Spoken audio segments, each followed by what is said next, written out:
Vamos a ver qué el Señor tiene para nosotros en esta mañana. ¿Qué le pasó a Jonás? A mí me impacta mucho ese último versículo que Manuel leyó. Y el Señor dispuso un gran pez que se tragara a Jonás. Y Jonás estuvo en el vientre del pez 3 días y 3 noches. Parece una película de Hollywood, ¿verdad? Y hablando de eso, algunos comentaristas liberales han concluido que es una alegoría o es una parábola que trata de explicar algo espiritual.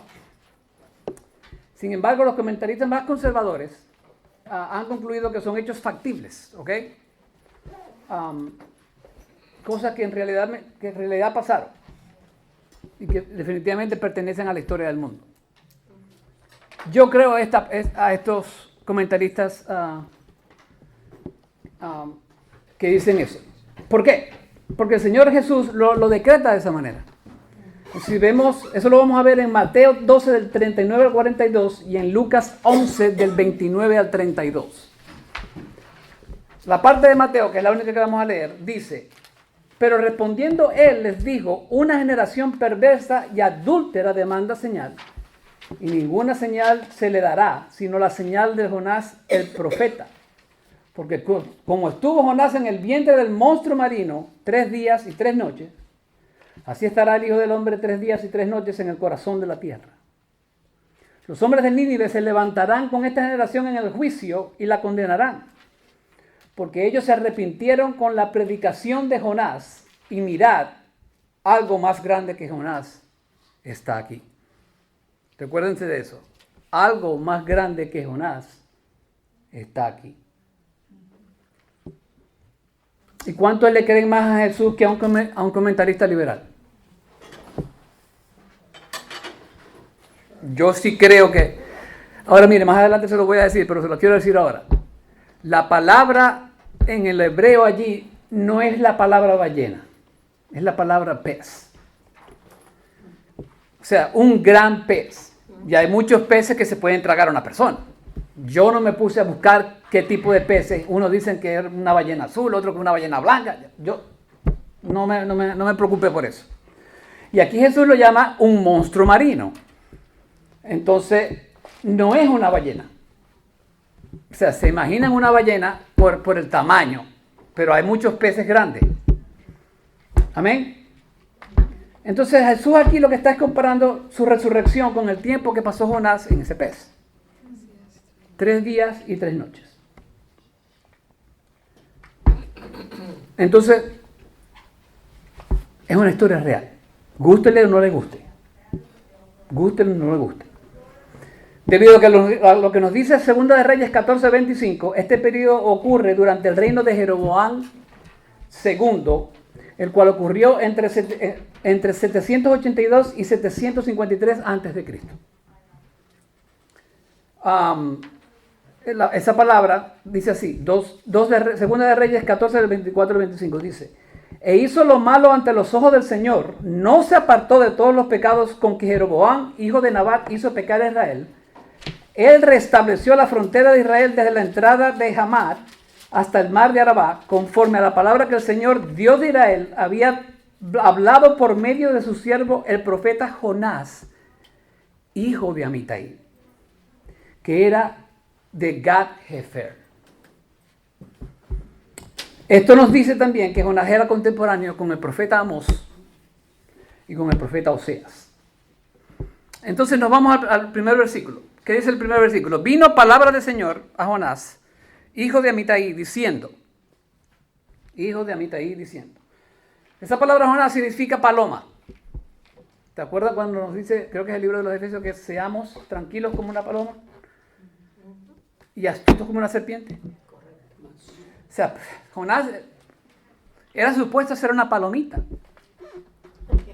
blandita, pero como que no tan blandita porque le dijo que no al Señor.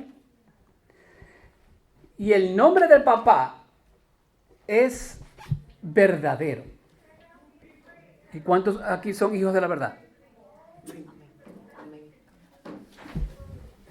Amén.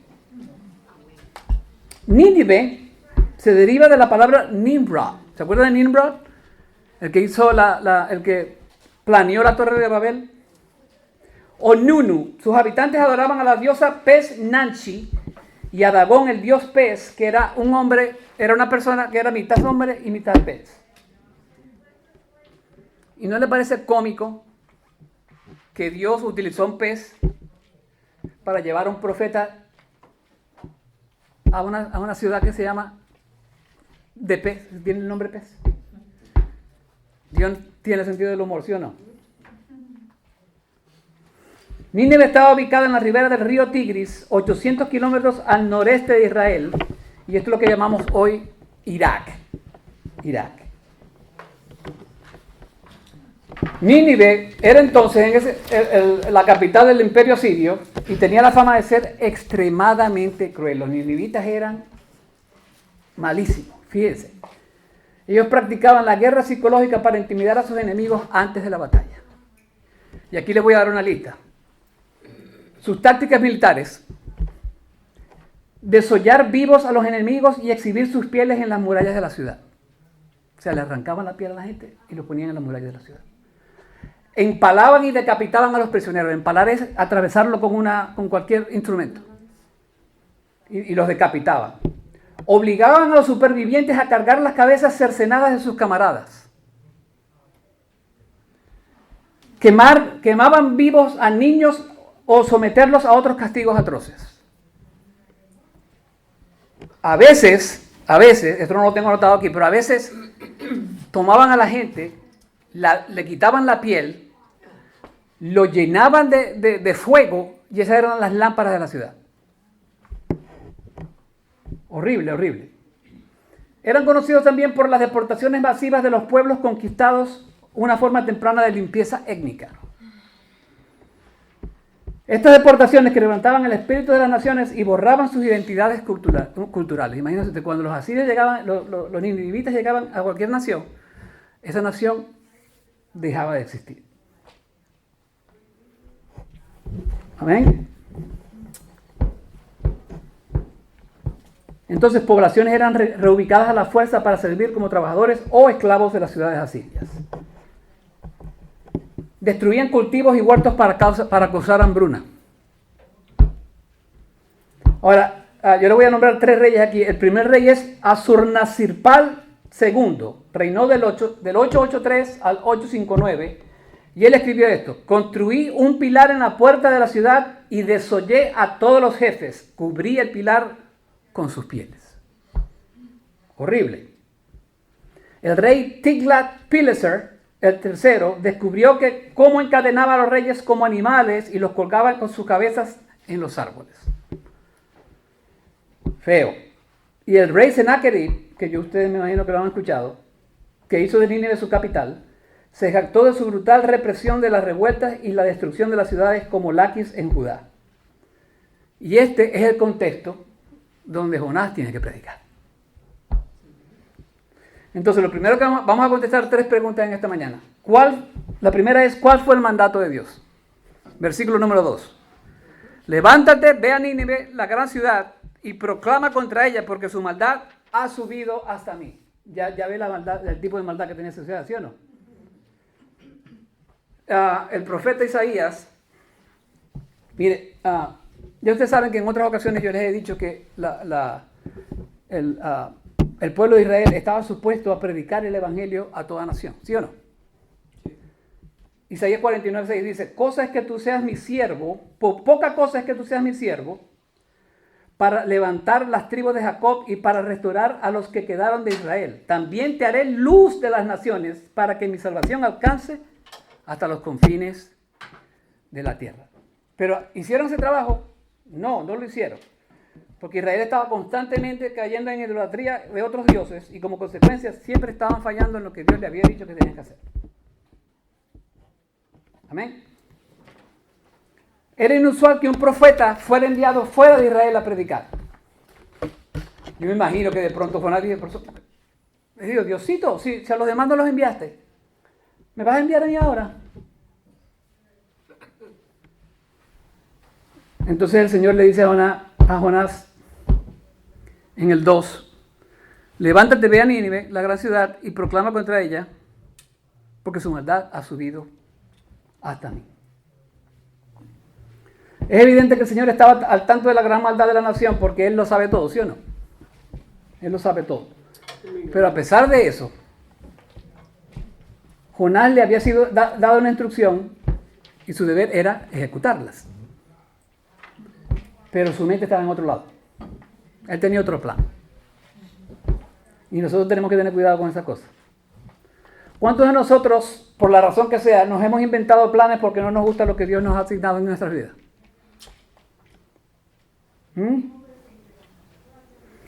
¿Por qué Jonás no fue como un Isaías, por ejemplo, en Isaías 6:8, que dice, y oí la voz del Señor que decía, ¿a quién enviaré y quién irá por nosotros? Entonces respondí, heme aquí, envíame al Señor. Envíame a mí, Señor. ¿Por qué Jonás no pudo ser así? ¿Por qué Jonás no pudo ser como Abraham? En Génesis 12, del 1 al 4. Y el Señor dijo a Abraham, vete de tu tierra, de entre tus parientes y de la casa de tu padre, a la tierra que yo te mostraré. Haré de ti una nación grande y te bendeciré y engrandeceré tu nombre y serás bendición. Bendeciré a los que te bendigan y al que te maldiga maldeciré. Y en ti serán benditas todas las familias de la tierra. Entonces, fíjense aquí, Abraham se fue tal como el Señor le había dicho. Y Lot se fue con él. ¿Por qué Jonás no pudo ser como ellos? Jonás tuvo la opción de obedecer. Como usted y yo tenemos la opción de obedecer. Pero él decidió todo lo contrario. Como a veces nosotros decidimos todo lo contrario. Y eso nos lleva al segundo punto. ¿Cuál fue la desobediencia de Jonás? En el versículo 3 dice, pero Jonás se levantó para huir a Tarsis, lejos de la presencia del Señor, y descendiendo a Jope, encontró un barco que iba a Tarsis, pagó el pasaje y entró en él para ir con ellos a Tarsis, lejos de la presencia del Señor. Mire, y aquí Jonás pareciera, estoy listo.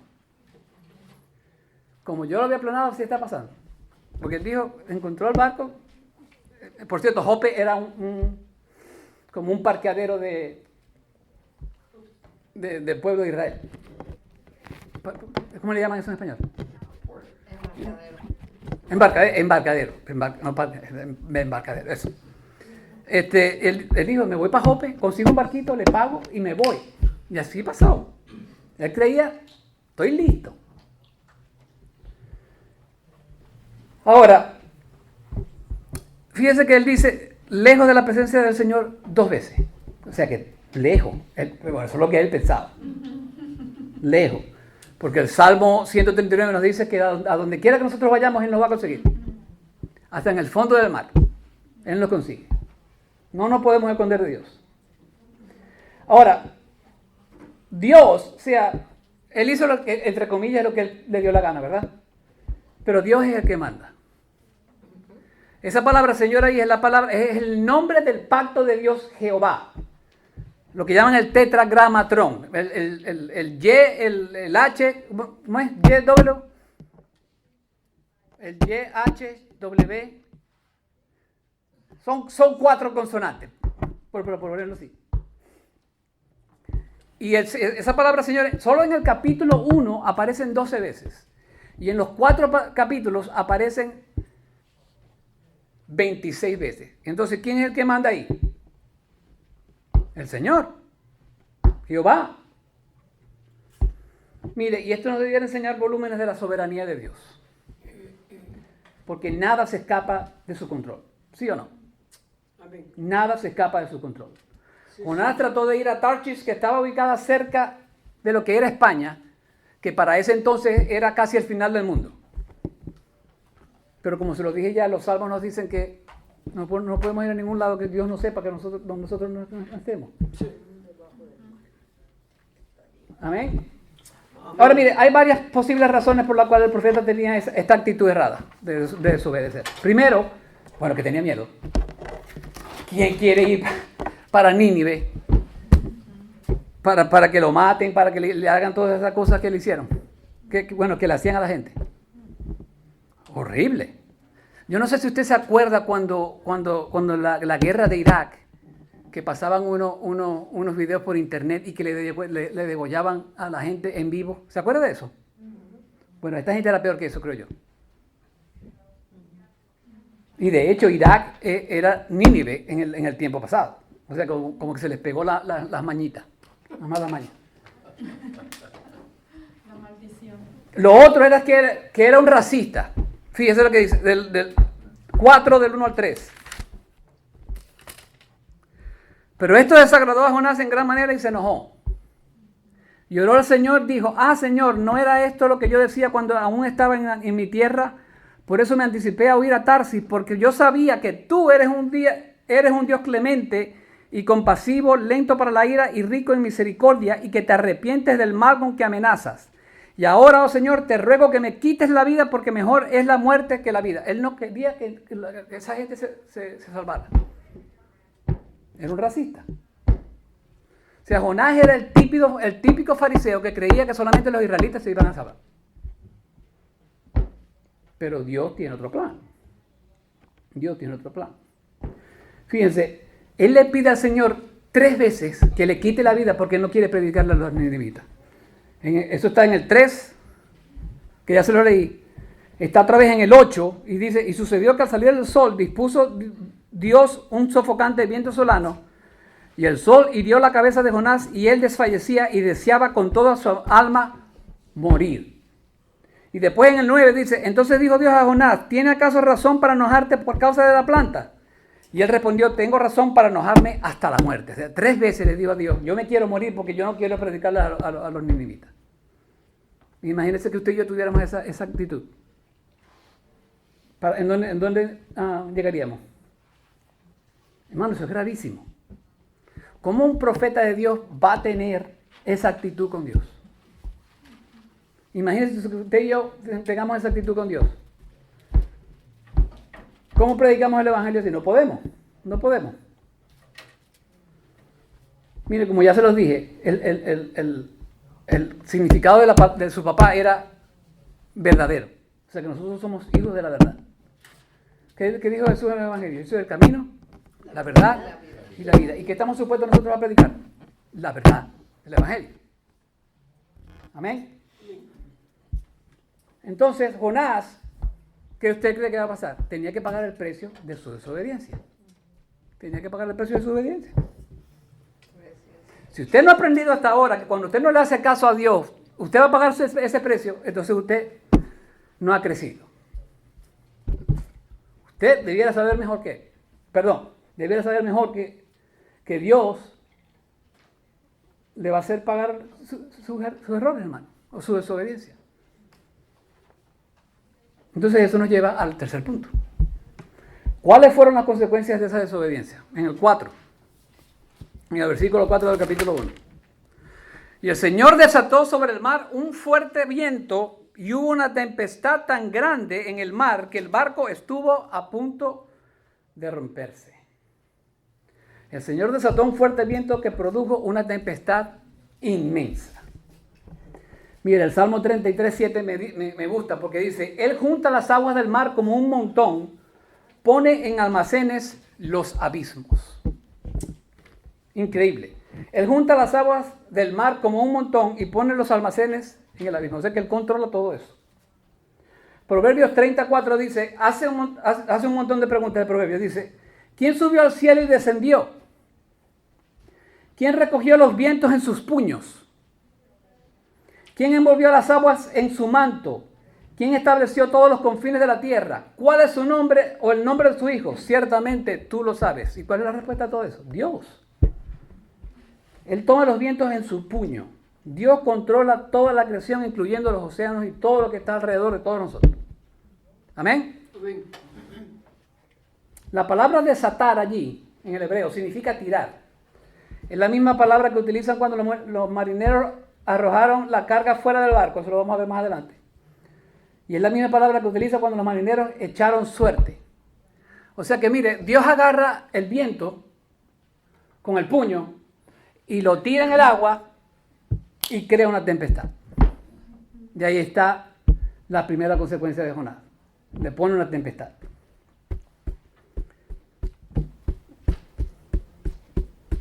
El Salmo 107 del 23 al 26 dice, los que descienden del mar en naves y hacen negocios sobre las grandes aguas, ellos han visto las obras del Señor y sus maravillas en lo profundo. Pues Él habló y se levantó un viento tempestuoso que encrespó las olas del mar.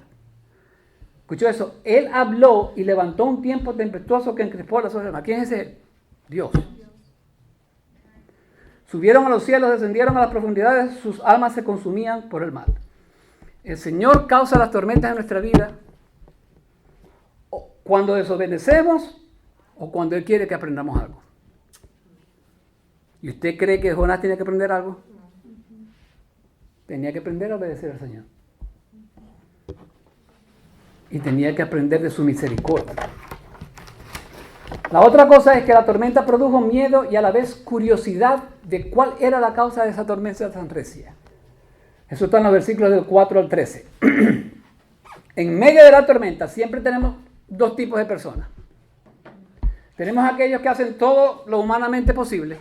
Eso está en el 5, en la primera parte del 5. Dice, los marineros tuvieron miedo y cada uno clamaba a su Dios y arrojaron al mar la carga que estaba en el barco para aligerarlo.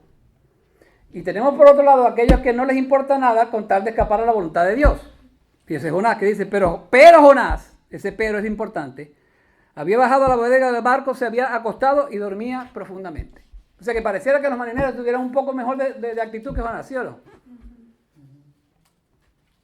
Observe que cada uno buscaba a su propio Dios, pero al no obtener respuesta, el capitán buscó al que le faltaba preguntarle, que era Jonás.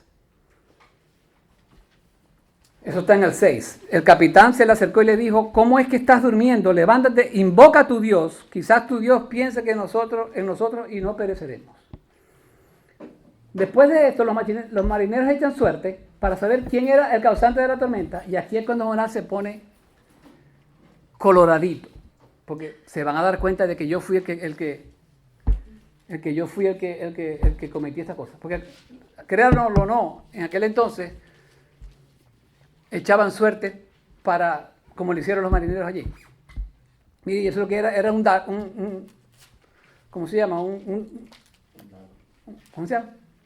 Un dado, que tenía una parte blanquita y una parte negrita. Ellos lo tiraban, si las dos partes eran dos dados, si las dos partes caían blanquitas, era algo positivo. Si las dos partes caían negrita, era algo negativo. Si era una blanquita y una negrita, tenían que esperar entonces. Entonces, ellos echaron suerte, creyendo que Dios no estaba en control. Fíjese el 7, y cada uno de sus compañeros, venid, echemos suerte para saber por causa de quién nos ha venido esta calamidad. Y echaron suerte y cayó la suerte sobre Jonás.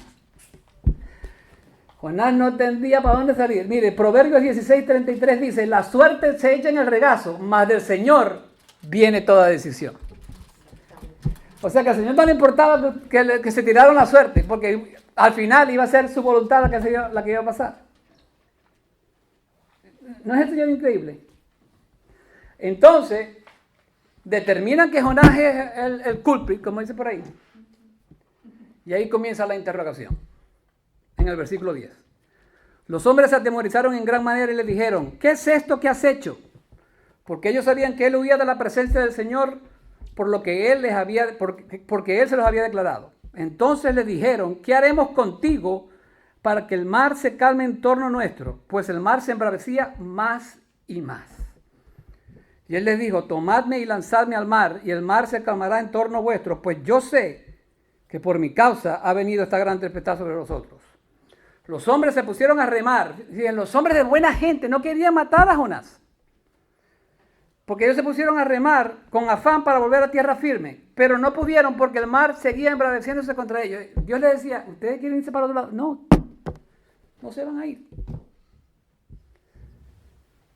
Entonces no tuvo más remedio que lo tuvieron que tirar del barco.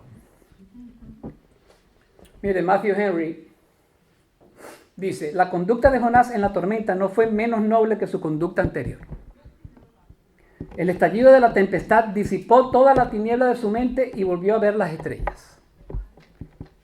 Su confesión de fe, su serena convicción de que él era la causa de la tormenta, su orden serena y resuelta de arrojarlo al caos salvaje que rodeaba el barco, su aceptación voluntaria de la muerte como paga de su pecado, Todo revela cuán santo era en lo más profundo de su alma. El dolor y el castigo remueven el subsuelo.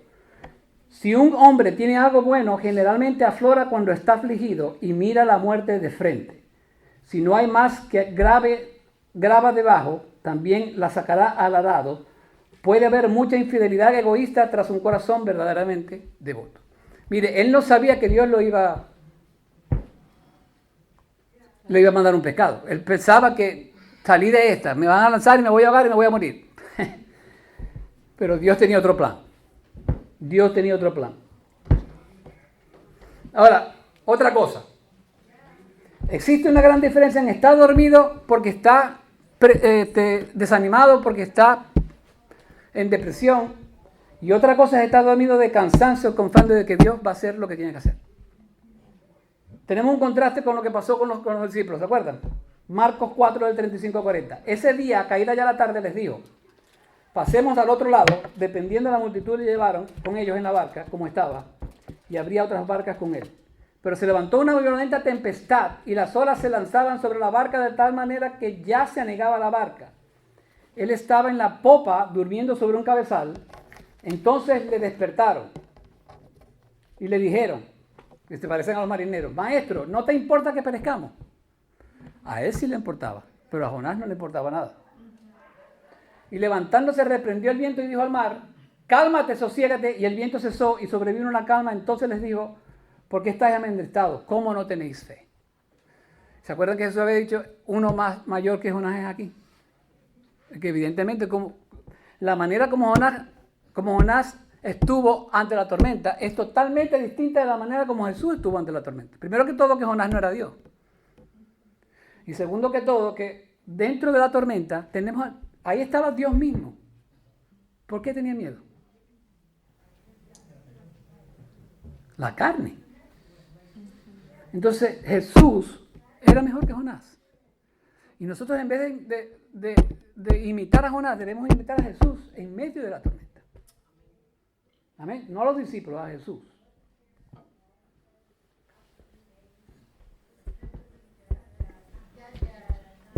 Mire, pero algo ocurrió después que la tormenta cesó, que era algo positivo.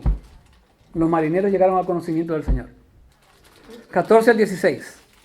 Entonces invocaron al Señor y dijeron: te rogamos, oh Señor, no permitas que perezcamos ahora por causa de la vida de este hombre, ni pongas sobre nosotros sangre inocente, porque tú, Señor, has hecho como te ha placido.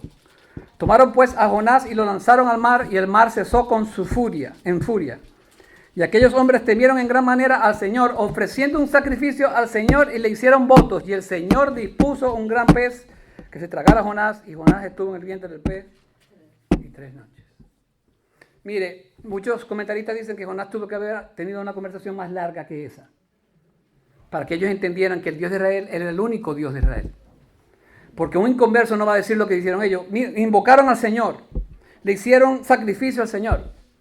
Había creencia allí en el Dios de Israel.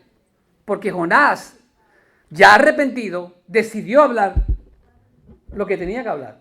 Que lo tuvo que haber hecho antes de que pasara todo este problema. Mire, mi hermano, ¿y cuántos creen que el Señor utiliza situaciones horrendas para traer a la gente al conocimiento de su salvación?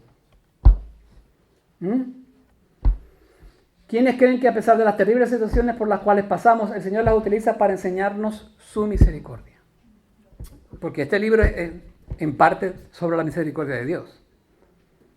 El Salmo 118, del 1 al 4 dice: da gracias al Señor porque Él es bueno, porque para siempre es su misericordia. Diga ahora Israel, para siempre es su misericordia. Diga ahora la casa de Aarón, para siempre es su misericordia. Digan ahora los que le temen al Señor, para siempre es su misericordia. Y Grace en español dice ¿qué? Para siempre es su misericordia. No lo dijo. Para siempre es su misericordia. Dígalo. Para siempre es su misericordia. Claro. La misericordia de Dios es hermosa, mi hermano. Si no fuera por la misericordia de Dios, ninguno de nosotros estuviéramos aquí. Ninguno de nosotros estuviéramos aquí. A.W. Tozer dice lo siguiente: la misericordia de Dios, sobre la misericordia de Dios. Cuando Jesús murió en la cruz, la misericordia de Dios no se hizo mayor. No podía ser mayor, pues ya era infinita. Tenemos la extraña idea de que Dios muestra misericordia porque Jesús murió. No. Jesús murió porque Dios muestra misericordia. Fue la misericordia de Dios la que nos dio el Calvario, no el Calvario lo que nos dio la misericordia. Si Dios no hubiera sido misericordioso, no habría habido encarnación, ni bebé en el pesebre, ni hombre en la cruz, ni una tumba abierta. Por la misericordia de Dios, usted y yo pudimos tener la salvación a través de Jesús. Y Pablo, en Romanos 9, del 14 al 15, que dice, ¿qué diremos entonces? ¿Que hay injusticia en Dios? De ningún modo. Porque el que dice a Moisés, tendré misericordia del que yo tenga misericordia, y tendré compasión del que yo tenga compasión. Dios es grande, hermano. Y después viene el versículo, y el Señor dispuso un gran pez, que se tragara a Jonás, y Jonás estuvo en el vientre del pez 3 días y 3 noches. Como ya les dije, muchos hablan de una ballena, pero no era una ballena, era un gran pez. Y me gusta esa palabra dispuso, porque palabra dispuso significa que el Señor preparó, que el Señor asignó. Es la misma palabra que se utiliza en el capítulo 4 del 6 al 7. Dice, y el Señor Dios dispuso que una planta creciera sobre Jonás para que hiciera sombra sobre su cabeza y lo librara de su incomodidad. Y después en el 7, pero Dios dispuso un gusano para que se deshiciera de esa planta. Entonces Dios preparó, asignó todas esas cosas. No hay nada en este mundo que se escape de la soberanía de Dios. Así que cuando usted tenga la intención de desobedecer a Dios, tenga cuidado, porque Dios le va a hacer pagar su desobediencia. Sea tarde, temprano o cuando Él quiera. No dispuso Dios cuervos para alimentar al profeta Elías. No dispuso un burro para que le hablara a un profeta que estaba siendo un bruto, el profeta Balaam. ¿Sí o no? Dios partió el Mar Rojo para liberar a Israel y destruir a los egipcios. ¿No cree que Dios puede preparar o asignar cosas en tu vida que te mantengan en el rumbo que Él te ha asignado? Dios le dijo a Jonás, vete a Nínive, y él se fue a Tarsis, a casi al final del mundo. ¿Cuántas veces te has ido en la dirección incorrecta de la que Dios te ha querido llevar? Pero que a veces te envía peces para devolverte en la dirección que Él quiere. El gran pez no era un símbolo de juicio para Jonás. Era un símbolo de liberación y era un símbolo de la fidelidad de Dios en su vida. Dios tuvo misericordia de un profeta desobediente y de una nación asesina. ¿No crees que Él pueda tener misericordia de ti? Por supuesto que sí. Vamos a orar. Padre Celestial, en el nombre de tu Hijo Jesús, te damos las gracias, Señor. Gracias por este libro de Jonás. Gracias por su mensaje, por la misericordia que tú, Señor, expandes en este libro, Señor.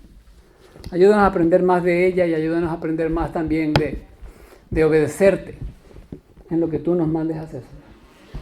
Gracias, Padre, por las personas aquí presentes. Bendices, protégelas y llénalas de bendición este fin de semana. Y continúa ayudándonos a seguir tu camino, Señor. A ser obedientes a lo que tú nos dices que tenemos que hacer. Gracias, Padre. En el nombre de tu Hijo Jesús. Amén.